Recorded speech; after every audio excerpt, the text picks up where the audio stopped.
পয়সা বিলাবলে আপনি অধিকার করতে পাইছেন পয়সা করতে লইছো কালি ইলেকশন আছে আজ পয়সা কালি 19 তারিখ না আপনি না করিলে হবে নাকি পকেটের পর আপনার পরিচয় পয়সা এ কি এ সাহেব ভোটের আগ দিন এখন পয়সা বিলাবলে আইছে কংগ্রেসী নেতা আইছে পয়সা বিলাবলে লালটাপু গাঁৱত কংগ্রেসী নেতা আইছে পয়সা বিলাবলে কালি 19 তারিখ আমার ইয়াত লোকসভা নির্বাচন আছে ওহা কালি 19 তারিখে আজি লালটাপু দুলাইছে কংগ্রেসী নেতা পয়সা লৈ ওলাইছে খহজ খৰাল মানুহবিলাকক এনেকে পয়সা দি পেলাই কিনি পেলাই ইহঁতে কংগ্ৰেছী নেতাবিলাকে ভোট লয় ঘটনাটো আমি বিডিপিয়ে শুনা মতে আমাৰ একেবাৰে দক্ষিণ অঞ্চল এখন আছে এইটো আপুনি গিলাদাৰী পাৰ বুলি কয় লালটাপুৰী অংশ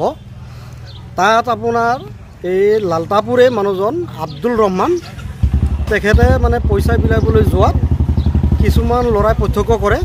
প্ৰত্যক্ষ কৰি পেলাই হাতে লুটে এই মানুহজনক কৰায়ত্ব কৰে মানুহজনক মানে সেই ল'ৰাখিনি ধৰি পেলাই আমাৰ জামুগুৰি থানাত খবৰ দিয়ে জামুগুৰি থানায় মানুহজনক থানালৈ লৈ আনে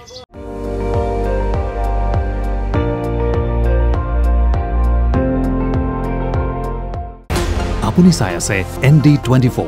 সৰ্বশ্ৰেষ্ঠ নহয় সৰ্বোত্তমৰ দৌৰা